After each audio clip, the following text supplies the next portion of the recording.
There is a structure beneath the structure. Not a conspiracy, not a shadow government operating in smoke-filled rooms. Something far more elegant, far more indifferent. A system so precisely engineered that its greatest feature, its most sophisticated design choice, is that it requires no central operator to function. It runs the way gravity runs, the way entropy runs.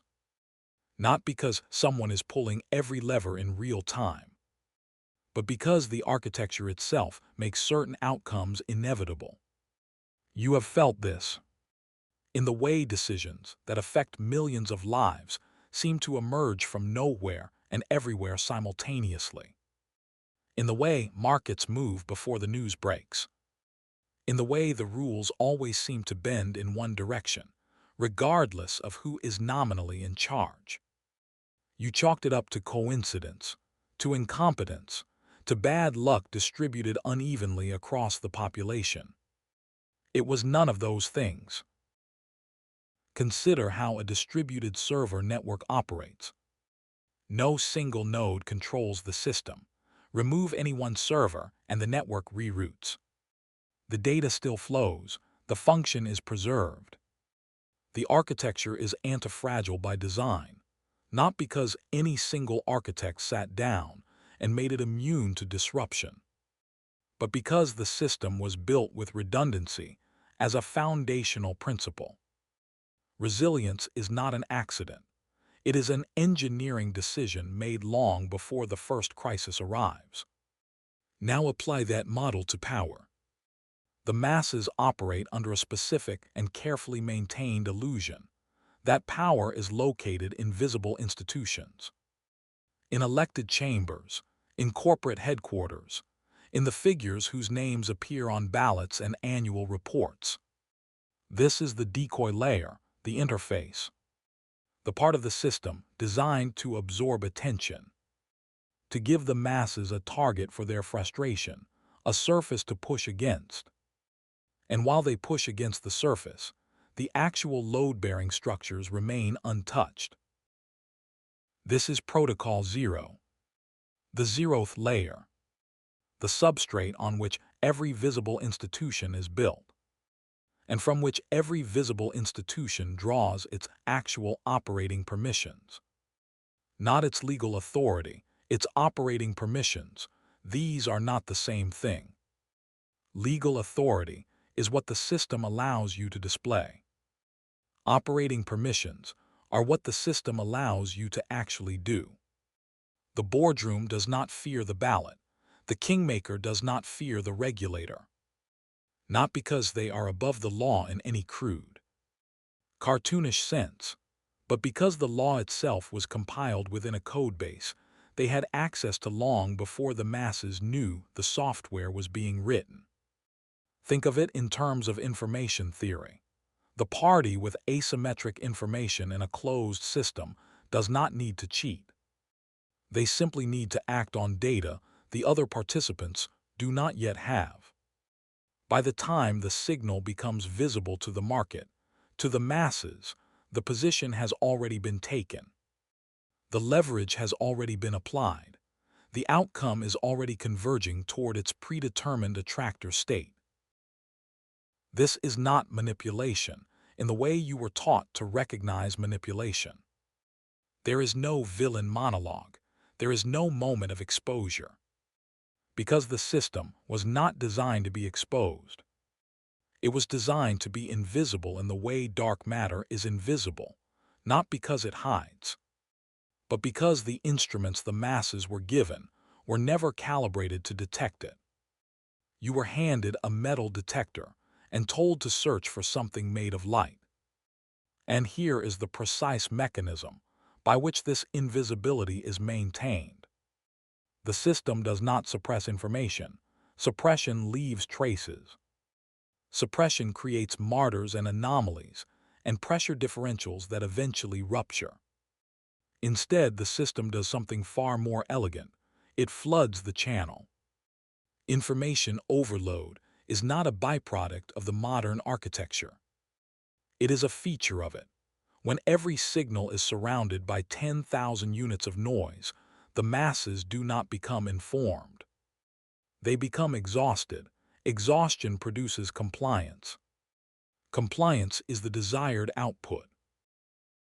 The operator does not need you to believe the wrong thing. The operator only needs you to be too overwhelmed to identify the right thing with enough certainty to act on it. This is the first principle of Protocol 0. Control the resolution of the image, not the content of it.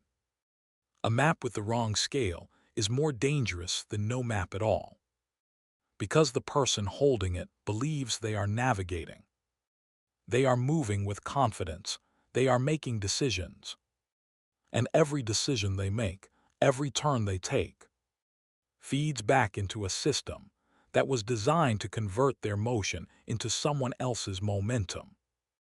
You are either the architect of the system, or you are its resource. There is no third category. There is no neutral position. The absence of a choice is itself a choice, and it has already been accounted for in the probability field. The system does not require your active participation. It requires only your presence within its boundary conditions. So the question that should be forming in the architecture of your thinking right now, the question this entire protocol is designed to force into focus, is not whether this system exists. You already know it exists. You have always known. The sensation you have carried for years. That persistent low-frequency signal beneath the noise of daily life.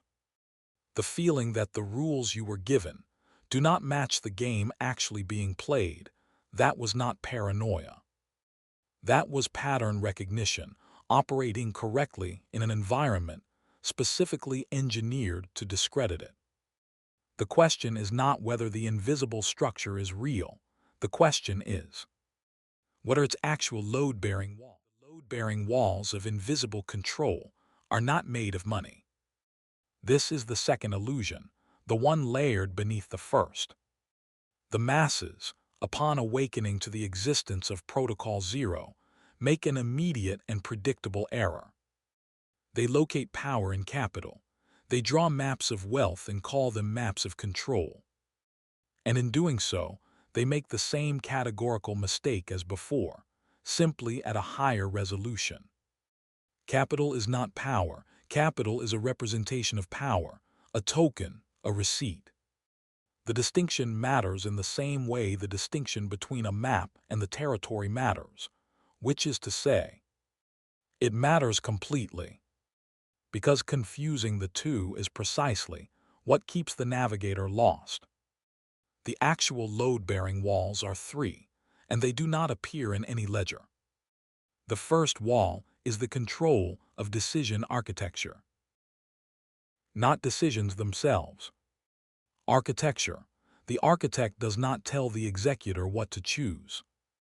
The architect designs the environment in which the executor believes they are choosing freely. This is a principle borrowed directly from behavioral mathematics, the construction of a choice set in which every available option produces the same downstream output for the system. The masses call this democracy. The boardroom calls it the option menu. You can select any item. The kitchen only makes one thing. This is not cynicism. This is systems design. When you build a funnel, you do not need to push the liquid. Gravity handles the direction. The architect's only obligation is to define where the walls of the funnel are. Everything inside those walls moves on its own, according to its own nature, believing it is moving freely. The second load-bearing wall is the monopoly on narrative latency. Latency in information systems is the delay between when a signal is generated and when it is received. The operator does not need to control what the masses eventually come to believe. The operator only needs to control how long it takes them to believe it. Because in that gap, that latency window, every consequential position has already been taken. Every leverage point has already been occupied. Every exit has already been mapped. By the time the signal becomes consensus, it is no longer actionable. Consensus is a graveyard for opportunity. The masses arrive at the correct conclusion precisely when the correct conclusion has stopped mattering. They understand the last war with perfect clarity. The next war is already in its second quarter. This is why the kingmaker does not fear investigative exposure. Exposure operates on the same latency curve as every other signal in the flooded channel. By the time the investigation is published, the position has been unwound. The structure has been reorganized. The load has been redistributed to a new set of walls that have not yet been identified. The investigation becomes a historical document, accurate, irrelevant. The third load-bearing wall is the most elegant, the most difficult to perceive, because it is not external to the masses at all. It is the architecture of their self-concept. The most durable control mechanism ever engineered is not a law, not a surveillance apparatus, not an economic constraint. It is the internalized belief, installed so early and reinforced so continuously that it no longer registers as a belief. It registers as reality, that the current distribution of agency is natural, that the current hierarchy of access is a reflection of merit, that the distance between the masses and the architect is a function of effort and intelligence, rather than of structural position within a system that was already in motion before any of them were born.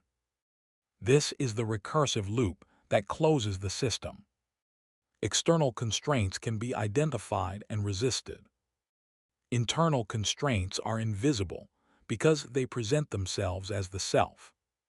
You cannot rebel against your own assumptions if you cannot perceive them as assumptions. You cannot exit a boundary condition you believe is simply the shape of reality. The operator does not need walls if the inhabitants have been convinced that the open field ends at exactly the point where the wall would have been. Now map these three walls onto any system you have ever participated in. Any institution, any market, any social structure, run the diagnostic. Ask not what the rules are, but who defined the architecture of the choice set.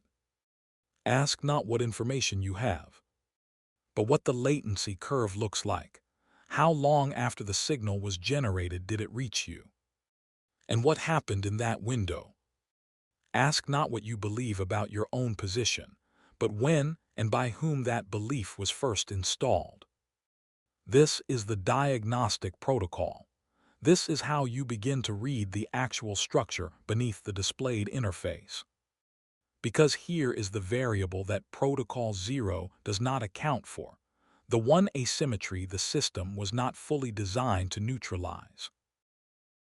The system was built to process the masses as an aggregate, as a statistical distribution, as a probability field with predictable mean behaviors and manageable variance.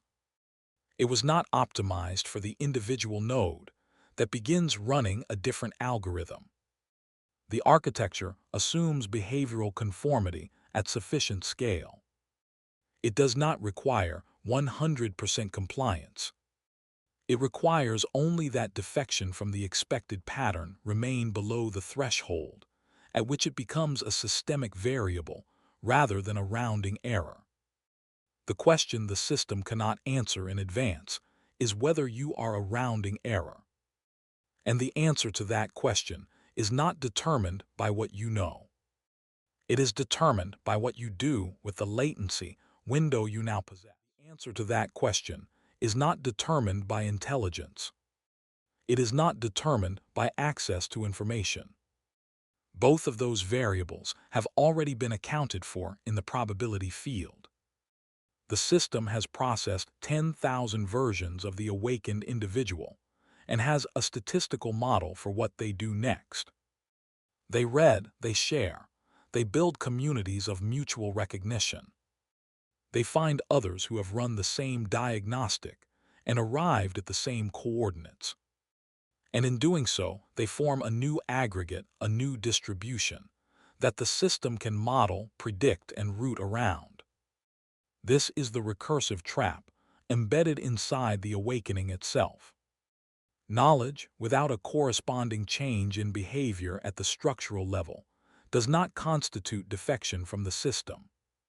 It constitutes a new product category. The operator does not fear the informed masses. The operator monetizes them. The awakening becomes a market. The diagnostic becomes content. The revolution becomes a subscription tier. And the load-bearing walls remain exactly where they were, now painted with the aesthetic of resistance. So understand this with precision. Awareness is not the variable. Awareness is the entry condition. It is the minimum threshold required before the actual work becomes possible. Confusing the entry condition for the destination is the final trap, the one built specifically for those who successfully navigated every previous layer. The actual variable is structural behavior, not thought, not speech. Behavior that alters the architecture of the system at the point where the load is actually carried. This requires a different kind of thinking than the masses were trained to perform. The masses were trained to think in terms of content, what to believe, what to say, what position to hold. The architect thinks in terms of structure. Where are the walls? Where is the load? Where is the latency window? And what can be inserted into that window before the signal reaches consensus and stops being actionable? The executor asks, what is the right answer? The architect asks, who designed the question? This is the cognitive shift that Protocol Zero is ultimately pointing toward. Not a new set of beliefs to replace the old ones, a new mode of analysis, a different level of the stack at which you engage with every system you participate in. Because every system you participate in, every institution, every market, every social structure, every relationship that involves asymmetric information is running some version of this architecture. The scale changes, the elegance changes, the load-bearing walls change. The underlying geometry does not. Decision architecture, narrative latency, internalized self-concept. These three walls appear in every closed system above a certain complexity threshold. They are not unique to the macro scale. They operate in the boardroom of a company with 40 employees. They operate in a social hierarchy with no formal structure at all. They operate wherever one node in a network has asymmetric access to the design layer and has used that access before the other nodes knew the design was being written. Map them everywhere. Run the diagnostic continuously. Ask not what you are being told, but what the architecture of the telling is designed to produce. Ask not what choices you have, but who constructed the boundary conditions of the choice set. Ask not what you believe about your own position, but trace the installation. When was that belief first written into your operating system? And by whom, and in service of what probability field? Because the system is not a monolith you can topple. It is a distributed network with redundancy built into its foundational layer. You cannot win against it by pushing against its surface. You can only exit its probability field by refusing to behave as the model predicts, not symbolically, not rhetorically but structurally, at the level of actual decisions made inside the latency window, before the signal reaches consensus, and the position has already been taken by someone operating at a higher layer of the stack. The window exists. It always exists. The system cannot close it completely, Because the system requires participants, and participants generate the latency that creates the window. This is the one irreducible asymmetry the architecture cannot engineer away without destroying the function it was built to preserve.